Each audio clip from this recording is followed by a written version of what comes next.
मौसा की पुण्यतिथि पे मुझे मौका मिला है कि उनके साथ मेरे इनवेल्युबल एक्सपीरियंसेस मैं आप सभी के साथ शेयर करूं। मौसा की छवि मुझ पर मेरे फॉर्मेटिव ईयर्स पर ही पड़ गई थी, ऐसे मुझे आज एहसास होता है। जब मैं 12-13 साल की थी तब मुझे ज़िंदगी ने एक मौका दिया कि मैं आप सभी लोगों के साथ 1 साल समय व्यतीत करूं। जब हम मतलब मैं और अनुज अपनी छोटी सी फैमिली को छोड़कर आपकी भव्य जॉइंट फैमिली में रहने आए, तब हम लोग बहुत इनसिक्योर थे। हमें नहीं पता था कि हमारे ज़िंदगी में आगे क्या होने वाला है, पर कुछ ही समय में हम लोग आप लोगों के साथ इतने घुल मिल गए और इतने प्यार से रहने लगे कि हमें कुछ समय का एहसास ही नहीं हुआ।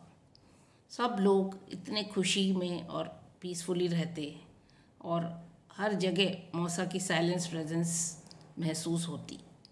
मुझे अभी भी याद है कि जब हम लोग सुबह ब्रेकफास्ट करने आते तो ऐसा कोई भी मेंबर नहीं होता जो प्रेजेंट ना हो, और हंसी खुशी हम लोग सब मिलके एक साथ ब्रेकफास्ट करते।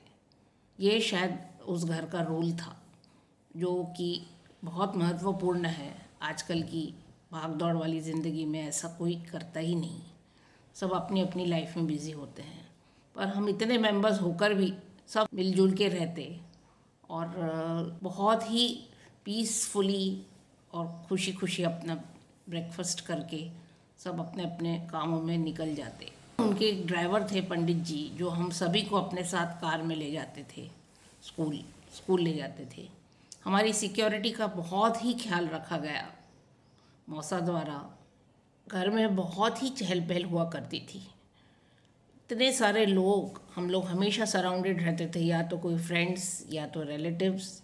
उनकी इतनी बढ़िया आवभगत हुआ करती थी और हम भी उस बात का बहुत मज़ा लेते थे।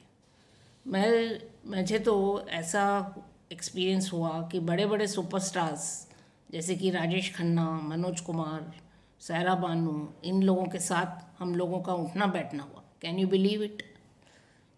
It was so very exhilarating for me to experience this, to be with Bollywood stars. In short, बहुत ही हैप्पी और एडवेंचरस समय बीता। मैं और बिट्टू कई बार मौसा की डिस्पेंसरी में स्नीक आउट कर दिया जाते थे। वहाँ पर हम देखते थे एक बहुत ही ब्यूटीफुल नज़ारा। वहाँ कोई क्यू सिस्टम मेंटेन होता नहीं था। मौसा बीच में अपनी सीट पर बैठे हुए और surrounded by so many patients, all sort of trying to get his attention, and he was so very patiently talking to each and everyone with lot of experience in his mind, and trying to diagnose all individually all the problems of the patients without getting angry on them. He used to love his patients and his profession. This created a lot of positive influence on me. And I don't know, at that moment I realized I wanted to become like him. I wanted to become a doctor. And that dream has come true today. So I think the inspiration came from Mosa to be what I am today professionally.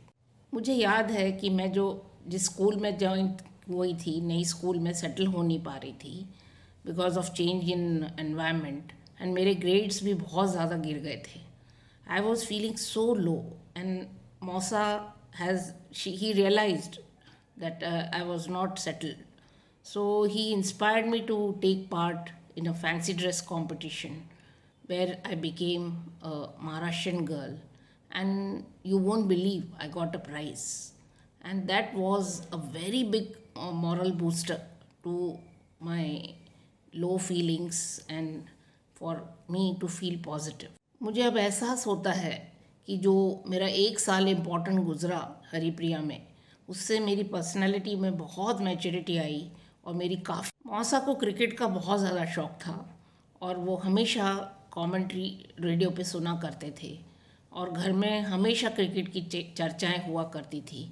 उससे सुन कर वो सब बातें मुझे भी इतना ज़्यादा cricket में इंटरेस्ट और रुचि आई कि मैं अभी भी बहुत बड़ी क्रिकेट फ़ैन हूँ, and I am having this watching cricket and Reading about cricket is still being maintained as a hobby to me.